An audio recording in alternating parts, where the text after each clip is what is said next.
शरीर में कोई भी प्रकार की हार नहीं मान सकता है।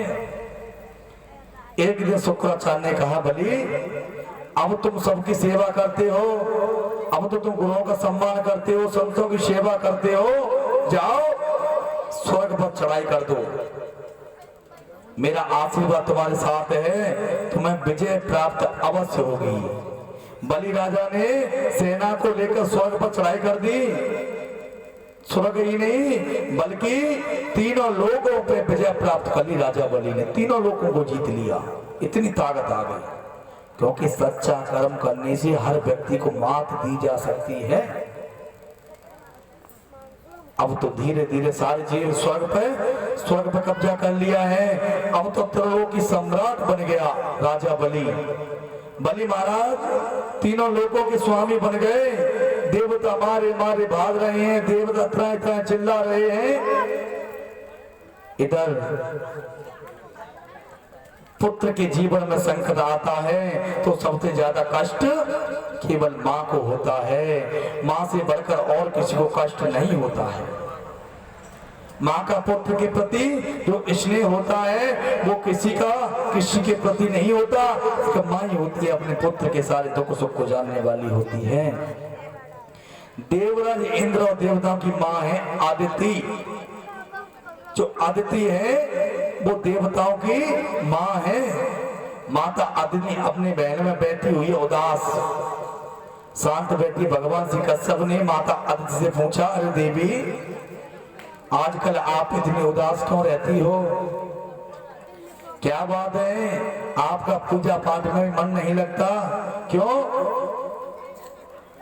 जिनको रोज मंदिर जाने की आदत होती है, अगर वो एक दिन मंदिर नहीं जाते तो उनका मन कैसे लगेगा, कैसे उदास हो सकता है बताइए। जिन लोगों को नेम से माला जपने की आदत पड़ जाती है, अगर वो एक दिन माला ना जपे ना तो माला की याद आती है कि आज मैंने भगवान का भजन नहीं किया।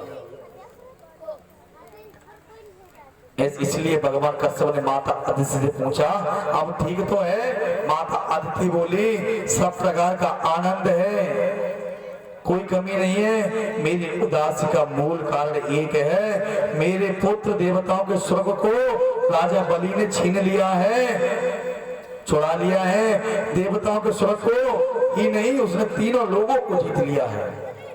तीनों लोगों को जीता है। मैं इस प्रकार से दुखी हूं कि मेरे पुत्रों का मेरा स्वर्ग वापस मिल जाए। लेकिन माता अदिति बड़ी दुखी है। अब तो भगवान से प्रार्थना कर रही है, भगवान मैं चाहती नहीं कि किसी की मृत्यु हो, मैं किसी को मारूं, बस मेरे पास एक ऐसा पुत्र जन्म ले कि मेरा पुत्र ही स्वयं मेरे सारे दुखों का दूर कर दे। अब तो ऐसा कोई पुत्र मेरे घर में आना चाहिए।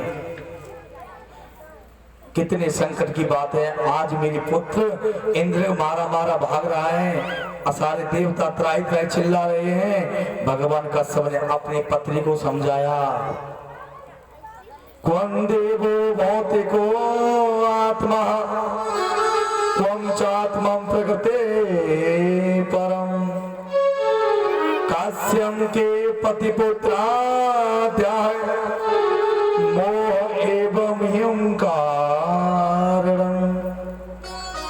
देवी कौन किसका पुत्र है, कौन किसकी माता है, ये तो एक मोह है मात्र, केवल और कुछ नहीं है। मोह से ही जीवन की ऐसी परिस्थिति बन जाती है। मन हमारे घर में बैठा है, हमारा मन खराब है, आप कोई किसी का पुत्र नहीं है, लेकिन क्या करें। अदिति अब तो प्रभु से प्रार्थना करने लगी है, हे प्रभु अब तुम कुछ ना कुछ करो। इधर अदिति ने एक बार प्रभु से वरदान मांगा था कि बोलो तुम्हें क्या चाहिए।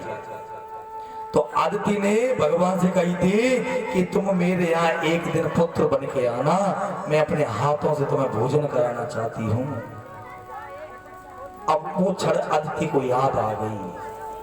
हाथ जोड़ के प्रभु को ध्यान किया, प्रभु अब तो तुम मेरी गोद से जन्म लो। अब जैसे स्तुति की है मेरे नारायण गोविंद भगवान सारे देवता प्रार्थना कर रहे हैं देवता में कार्य की सिद्धि के लिए।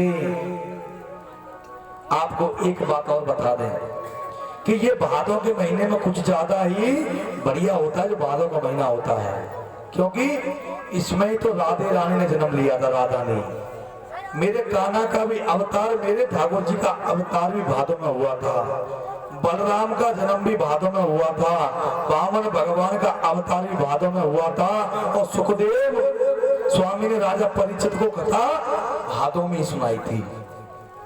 ये भादों का महीना कुछ ज्यादा ही श्रेष्ठ है। भादों के महीने के शुक्ल पक्ष की द्वादशी के दिन ठीक 12 बजे भगवान श्री नारायण देवता की कार्य सिद्धि के लिए माता आदित्य के महल में प्रकट हो गए। बोलिए वामन भगवान की जय हो। इतनी सुंदर प्रभु श्री वामन भगवान की झांकी, इतना सुंदर प्रभु वामन का मंगल स्वरूप, ऐसी बाल लई प्यार की झांकी। आहा, छोटे छोटे चरण, छोटे छोटे हाथ, छोटा छोटा मुखार बिंदु, शंख जैसी जीवा, मिट्टी भर मुट्ठी के बराबर कमर, 4 अंगुल का पेट, मोती जैसे दांत, टमाटर जैसे गाल, बिम्मा फल जैसी होठ और बटुआ जैसो। हमारी माता मैंने ब्रज में कहती है, हमारी ब्रज की भाषा है, अरे देखो कैसे बाको लाला बटुआ जैसा मुंह है, देखो कैसी लाली, ये बटुआ जैसा मुंह आया, दे भाई बहू कैसी है, ये बटुआ जैसी बहू है। ये ब्रज की भाषा, बड़ी प्यारी भाषा। तो ऐसे ही बटुआ जैसा मुंह, बड़ा सुंदर मुंह है, बहुत सुंदर जो बालक होता है ब्रज में, हमारी माता बस यही सी नाम से बुलाती हैं, देख कैसे बटुआ जैसा बच्चा बाके पैदा हुए हुए। अब ऐसे ही अब इतना सुंदर झांकी है मेरे प्रभु की वामन भगवान की। इधर वामन भगवान धीरे धीरे वामन उंगल के हैं, उनका नाम वामन भगवान क्यों रखा, क्योंकि वो वामन उंगल के हैं, बस वामन उंगल के। अब धीरे धीरे समय बीतता चला गया। अब तो वामन भगवान अपनी लीला को दिखाने के लिए अब राजा बलि को छलने के लिए चलते हैं। उस माँ ने कही, बेटा कोई खून खराबा ना हो, बस राजा बलि स्वतः ही बस राज को वापस दे दे। अब तो जो वामन भगवान है अपना रूप लेकर निकल रहे हैं। इतनी सुंदर प्राणीमय झांकी है मेरे प्रभु की। और धीरे धीरे जब आगे बढ़े हैं, आप भी सभी झांकी का पानी का शांति से बैठे, सभी मेरे प्यारे प्रभु के सब पूजन करें और दर्शन करेंगे। सभी एक एक करके आप बैठे रहे, बैठ के भगवान सबके पास आएंगे। खड़ा नहीं होना है किसी को, बच्चों को बैठा के रखना सबको।